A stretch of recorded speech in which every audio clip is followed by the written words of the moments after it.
Good evening traders and investors. അങ്ങനെ ഒരു നീണ്ട അവധിക്ക് ശേഷം വീണ്ടും നമ്മൾ അടുത്ത ആഴ്ചയിലേക്ക് പുതിയ പ്രതീക്ഷകളായിട്ട് നമ്മൾ മാർക്കറ്റിലേക്ക് വരികയാണ്. കഴിഞ്ഞ ആഴ്ചയിൽ നിഫ്റ്റിയിൽ സെക്ടർ വൈസ് IT സെക്ടറാണ് ഒന്ന് പെർഫോമൻസ് ചെയ്തത്. ഫാർമ സെക്ടറും ഒരു ഫ്ലാറ്റ് ക്ലോസിംഗ് നടത്തി. കാരണം ഇന്ത്യൻ റുപ്പീസ് ഫോളോ ആയതാണ് ഇതിൻ്റെ IT സ്റ്റോക്കുകളുടെ പ്രധാന കുതിപ്പിന് കാരണം. അത്ര വലിയ സംഭവബഹുലമായിട്ടുള്ളൊരു ഒരു നിഫ്റ്റിയുടെ ഒരു ചാർട്ടല്ല നമുക്കുണ്ടായിരുന്നത്. വളരെ എവിടെയാണോ തിങ്കളാഴ്ച ഓപ്പൺ ചെയ്തത് അവിടെ തന്നെ മാർക്കറ്റ് ക്ലോസ് ചെയ്തു. കാണാം നിഫ്റ്റിയുടെ ചാർട്ട് 24,000 സമീപത്താണ് തിങ്കളാഴ്ച മാർക്കറ്റ് ഓപ്പൺ ഉണ്ടായിരുന്നത്. വ്യാഴാഴ്ച ക്ലോസ് ചെയ്തപ്പോൾ 24,043. 24,350 പോയിരുന്നു. അതുപോലെ തന്നെ 23,800 ലോ ടെസ്റ്റ് ചെയ്തിരുന്നു.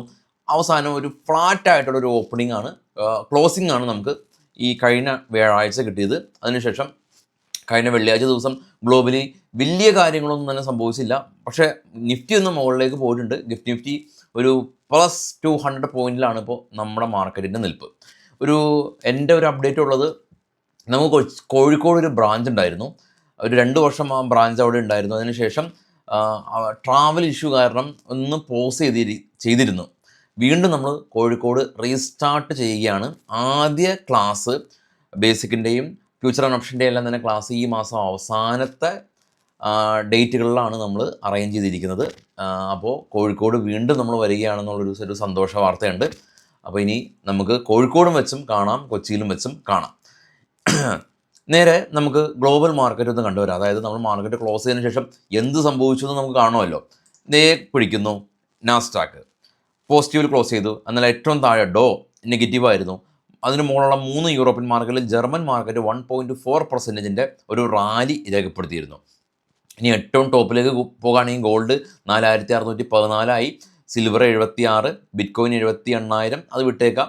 Brent oil 108. പക്ഷേ കഴിഞ്ഞ ദിവസം 5% ഫോൾ ഉണ്ടായിരുന്നു. ഗിഫ്റ്റ് നിഫ്റ്റി കാണാം 24,208 ക്ലോസ്. അതായത് നമ്മൾ മാർക്കറ്റ് ക്ലോസ് ചെയ്തതിന് ശേഷം ഒരു പോസിറ്റീവ് ആയ രീതിയിലാണ് മാർക്കറ്റിൻ്റെ ഒരു ക്ലോസ് ഉള്ളത്. FIs ആണ് കഴിഞ്ഞ മാസത്തിൽ FIസിൻ്റെ ആക്ടിവിറ്റീസ്, അല്ലെങ്കിൽ ഇനി വരാൻ പോകുന്ന മാസത്തിൽ FIസിൻ്റെ ആക്ടിവിറ്റീസ് വളരെ കീനായിട്ട് തന്നെ വാച്ച് ചെയ്യണം. കാരണം FIs കഴിഞ്ഞ മാസം മാത്രം ഏപ്രിലിൽ 70,135 കോടി രൂപയുടെ സെല്ല് നടത്തി. മാർച്ചിൽ കാണാം 1,22,540 കോടി രൂപയുടെ സെല്ല് നടത്തിയിരുന്നു. DAs കട്ടക്ക് കൂടെ ഉണ്ട് എങ്കിൽ കൂടിയും FIസിൻ്റെ സെല്ലിങ് വളരെ തീവ്രമാണ്. ഇനി ഈ ഒരാഴ്ച എന്തൊക്കെയാണ് മാർക്കറ്റിനെ കാത്തിരിക്കുന്ന കാര്യങ്ങൾ? നമ്മൾ നേരത്തെ സൂചിപ്പിച്ച പോലെ തന്നെ കഴിഞ്ഞ ആഴ്ചയിൽ IT സെക്ടറും ഫാർമ സെക്ടറായിരുന്നു പോസിറ്റീവിൽ ക്ലോസ് ചെയ്തത്. ബജാജ് ഓട്ടോമൊബൈൽ സെക്ടറിൽ നിന്ന് നിഫ്റ്റിയിലെ ബെസ്റ്റ് പെർഫോമൻസ് നടത്തിയപ്പോൾ അതേ ഓട്ടോമൊബൈൽ സെക്ടറിൽ നിന്നും ടാറ്റ മോട്ടോഴ്സ് വളരെ വീക്കായിട്ടുള്ളൊരു പെർഫോമൻസ് നടത്തി. ഇനി യുദ്ധത്തിൻ്റെ ഒരു കണ്ടസ്റ്റിൽ നമ്മൾ മാർക്കറ്റിനെ നോക്കി കാണുമ്പോൾ വീണ്ടും യുദ്ധം തുടങ്ങാനായിട്ടുള്ളൊരു മുന്നറിയിപ്പാണ് ഇറാൻ ഉദ്യോഗസ്ഥർ നൽകുന്നത്. അമേരിക്കയും അതുപോലെ തന്നെയാണ്. കാരണം അമേരിക്കയും ഇറാനും ആയുധങ്ങൾ വാങ്ങിക്കൂട്ടുന്നുണ്ട്. ഇസ്രായേലും F-35 F-15 ഫൈറ്റർ ജെറ്റ് വാങ്ങാൻ തീരുമാനിച്ചു. ഇത് ഭാവിയിലേക്കുള്ള ഒരു വലിയൊരു യുദ്ധത്തിൻ്റെ ഒരു തയ്യാറെടുപ്പായിട്ട് നമുക്ക് വേണമെങ്കിൽ നോക്കിക്കാണാം. അതുപോലെ തന്നെ അമേരിക്ക വലിയ ആയുധ കരാറിൽ ഏർപ്പെട്ടു. $8.6 ബില്യൺ ആം സെയിലാണ് ഇസ്രായേൽ ഉൾപ്പെടെയുള്ള രാജ്യങ്ങളിൽ അവർ അംഗീകാരം കൊടുത്തിട്ടുള്ളത്. കൂടാതെ തന്നെ UAE ഉൾപ്പെടെയുള്ള രാജ്യങ്ങളിൽ അയൺ ഡോം ഫെസിലിറ്റീസ് സെല്ല് ചെയ്തിട്ടുണ്ട്. UAEയും അവരുടെ ഈ ഒരു വ്യോമ പ്രതിരോധ സംവിധാനം ശക്തിപ്പെടുത്തുന്നുണ്ട്. നല്ല പേടി UAEയിലേക്കുണ്ട്. അപ്പോൾ മിഡിൽ ഈസ്റ്റിൽ യുദ്ധ സാധ്യതകൾ കൂട്ടുമോ എന്നുള്ളൊരു ഭയപ്പാടിലാണ് പ്രവാസികളും മാർക്കറ്റും. ഇനി ഇറാൻ രണ്ടാമത് അപ്ഡേറ്റ് ചെയ്തിട്ടുള്ള പ്രപ്പോസൽ ട്രംപിന് കൊടുത്തു. പക്ഷേ ട്രംപ് പറഞ്ഞിരിക്കുന്നത് സാറ്റിസ്ഫാക്ടറി അല്ല, അതായത് അദ്ദേഹം സാറ്റിസ്ഫാക്ഷൻ ഇല്ല രണ്ടാമത്തെ റിവേഴ്സ്ഡ് പ്രപ്പോസൽ എന്നുള്ളതാണ്.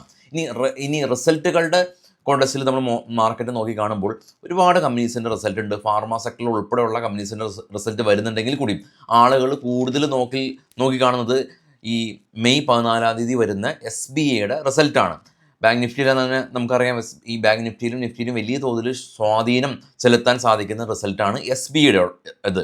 ഇനിയിപ്പോൾ ഇലക്ഷൻ്റെ കോണ്ടസ്റ്റിൽ മാർക്കറ്റിനെ നോക്കി കാണുമ്പോൾ നമുക്കറിയാം കേരളം ഉൾപ്പെടെയുള്ള 5 സംസ്ഥാനങ്ങളിൽ ഈ ഇലക്ഷൻ കഴിഞ്ഞു. എക്സിറ്റ് പോള് ബലം കാത്തു നിൽക്കുകയാണ്. ഇതിൽ കേരളത്തിൽ രാഷ്ട്രീയപരമായിട്ട് ഒരുപാട് യോജിപ്പും വിയോജിപ്പും നിങ്ങൾക്ക് ഉണ്ടായേക്കാം. പക്ഷേ ആസ് പെർ ഡേറ്റ അനുസരിച്ച് കേരളത്തിൽ UDFന് ചെറിയ തോതിൽ മുൻതൂക്കമുണ്ട്. പക്ഷേ നെക്ക് ടു നെക്ക് കോമ്പറ്റീഷനാണ് ഇപ്പോൾ നമുക്ക് ഇവിടെ കേരളത്തിലുള്ളത്. ഇനി ആസാമിലോ റൂളിംഗ് പാർട്ടിയായിട്ടുള്ള, അതായത് സെൻട്രൽ റൂളിംഗ് പാർട്ടിയായിട്ടുള്ള BJP ആണ് അവിടെ ആസാമിൽ സ്ട്രോങ് ആയിട്ടുള്ളത്. തമിഴ്നാട്ടിൽ DMK ലീഡ് ചെയ്യുന്നു. ബംഗാളിൽ അവിടെ ടൈറ്റ് കോമ്പറ്റീഷനാണ്, ഒരു വിഭാഗത്തിലും പ്രത്യേക ഒരു മുൻതൂക്കമില്ല. പോണ്ടിച്ചേരിയിൽ മിക്സഡ് ആയിട്ടുള്ളൊരു അവസ്ഥയിലാണ്. ഇനി ഈ ഗ്ലോബൽ എക്കണോമിക് ഡേറ്റയുടെ കോണ്ടക്സ്റ്റിൽ നമ്മൾ മാർക്കറ്റ് നോക്കി കാണുമ്പോൾ ഇന്ത്യൻ റുപ്പീസ് വീക്കായിട്ടുണ്ടായിരുന്നു. അത് ചെറിയ പരിധി വരെ കഴിഞ്ഞ ആഴ്ചയിൽ സെക്ടർ പെർഫോമൻസിൽ IT സെക്ടർ മുന്നിട്ട് നിൽക്കാനും ഇൻഫോസിസും ഇടിഞ്ഞു പൊളിഞ്ഞ HCL ടെക് പോലെയുള്ള കമ്പനീസ് ചെറിയൊരു കാലയളവിൽ മുന്നിട്ട് നിൽക്കാനും പറ്റിയേക്കാം. പക്ഷേ വലിയൊരു കാലയളവിലേക്ക് ഇത് പോകുകയാണെങ്കിലോ അത് രാജ്യത്തിന് ഗുണകരമല്ല. കാരണം ഓൾറെഡി തന്നെ നമ്മളുടെ ക്രൂഡ് പ്രൈസ് എല്ലാം തന്നെ വളരെ ശക്തമായ രീതിയിൽ നിൽക്കുന്നുണ്ട്. LPG ഗ്യാസിൻ്റെ പ്രൈസ് റിവൈസ് ചെയ്തു. പല ഹോട്ടലുകളും ഈ ഗ്യാസിൻ്റെ സ്കേഴ്സിറ്റി കാരണം, ദൗർലഭ്യം കാരണം ചെറിയ തോതിലൊക്കെ അടിച്ചിരുന്നു. അതിനുശേഷം വീണ്ടും റീഓപ്പൺ ചെയ്താണ് വീണ്ടും ഗ്യാസിൻ്റെ പ്രൈസ് കൂടി. അത് ഒന്നാമത്തെ കാര്യം. രണ്ടാമത് ഈ ജെറ്റ് ഫ്യൂവലിലെല്ലാം തന്നെ പ്രൈസ് കൂടിക്കഴിഞ്ഞാൽ ഈ എയർവേ ട്രാഫിക് വലിയ തോതിലുള്ള ഒരു പ്രശ്നത്തിലാവും. യൂറോപ്പിലെല്ലാം തന്നെ ഇനി 4 ആഴ്ചയിലേക്കുള്ള ജെറ്റ് ഫ്യൂവൽ മാത്രമാണ് റിസർവ് ഉള്ളൂ എന്ന് ഉള്ള രീതിയിൽ അവരും പറഞ്ഞിട്ടുണ്ട്. ഇനി ഈ നമ്മളുടെ ഈ ഡിവിഡൻഡ് കാര്യം നോക്കുകയാണെങ്കിൽ കോൾ ഇന്ത്യയുടെ എല്ലാം തന്നെ ഡിവിഡൻറ്റിൻ്റെ ഡിവിഡൻഡ് ഡേറ്റ് മെയ് 7 എന്നുള്ള കാര്യം ഒന്ന് ശ്രദ്ധിക്കുക. ഇനി നമുക്ക് നേരെ US മാർക്കറ്റിൽ ലിസ്റ്റ് ചെയ്ത ഇന്ത്യൻ കമ്പനികളുടെ പ്രകടനം നോക്കുമ്പോൾ ഇൻഫോസിസും ഫ്ലാറ്റായിരുന്നു. വിപ്രോ ഇടിഞ്ഞെങ്കിൽ കൂടിയും തിരിച്ചു കയറി. ICIC ഇടിഞ്ഞെങ്കിൽ കൂടിയും എക്സ്ചേഞ്ച് അവേഴ്സിൽ 2% തിരിച്ചു കയറി. HDFC ബാങ്ക് ഇടിഞ്ഞെങ്കിൽ കൂടിയും എക്സ്ചേഞ്ച് അവേഴ്സിൽ തിരിച്ചു കയറിയിട്ടുണ്ട്. റിലയൻസ് പോസിറ്റീവായിട്ട് തന്നെ നിലകൊണ്ടിട്ടുണ്ട്. ഇതാണ് ഈ ഗ്ലോബൽ അപ്ഡേറ്റ്. കൃത്യമായിട്ടുള്ള ഡേറ്റ വൈസ് നമ്മൾ നോക്കുകയാണെങ്കിൽ ഇന്ത്യയുടെ ഗ്ലോബൽ മാനുഫാക്ചറിംഗ് PMI ഉണ്ട്. മൺഡേ US നിന്ന് ഫാക്ടറി ഓർഡേഴ്സ് ഉണ്ട്. ട്യൂസ്ഡേ ഇന്ത്യയിൽ നിന്ന് പ്രത്യേകിച്ച് ഇവൻ്റ് ഇല്ല. എന്നാൽ US നിന്ന് ഗ്ലോബൽ സർവീസ് PMIയും ഹോം സെയിൽസും അവിടുത്തെ അറ്റ്ലാന്റ GDPയും ഉണ്ട്. വെനസ്ഡേ നമ്മളുടെ ക്രൂഡ് ഓയിൽ ഇൻവെൻട്രീസ് വരുന്നുണ്ട്. Non farm payroll data US നിന്ന് വരുന്നുണ്ട്. Thursday US initial jobless claim data ഉണ്ട്, അത് ഇമ്പോർട്ടൻ്റ് ആണ്. ഫ്രൈഡേ ഇന്ത്യയുടെ ഫോറിൻ റിസർവ് ഡേറ്റ വരുന്നുണ്ട്. കൂടാതെ തന്നെ US നിന്ന് ആവറേജ് അവർലി ഏണിംഗ് ഒരുപാട് കമ്പനീസിൻ്റെ അതിൽ തന്നെ ഏണിംഗ് റിപ്പോർട്ടുകളെല്ലാം തന്നെ വരുന്നുണ്ട്. ഇതാണ് നമുക്കുള്ള ഗ്ലോബലി കാര്യങ്ങൾ. ഇനി നമ്മൾ നോക്കുകയാണെങ്കിൽ റിസൾട്ട് കമ്പനികളുടെ ന്യൂസ് പെർസ്പെക്റ്റീവിൽ നോക്കുകയാണെങ്കിൽ എനിക്ക് തോന്നുന്നു നാളെ രാവിലെ പ്രീ മാർക്കറ്റിൽ നമുക്ക് വിശദമായിട്ട് കൊട്ടാക് മഹീന്ദ്ര ഉൾപ്പെടെയുള്ള CDSL ഉൾപ്പെടെയുള്ള ഒരുപാട് കമ്പനീസിൻ്റെ റിസൾട്ട് വന്നിട്ടുണ്ട്. ആ റിസൾട്ടായിട്ട് നമുക്ക് പ്രീ മാർക്കറ്റിൽ നാളെ അതെല്ലാം തന്നെ ഒരു സെപ്പറേറ്റ് പ്രീ മാർക്കറ്റ് ന്യൂസായിട്ട് വരാം.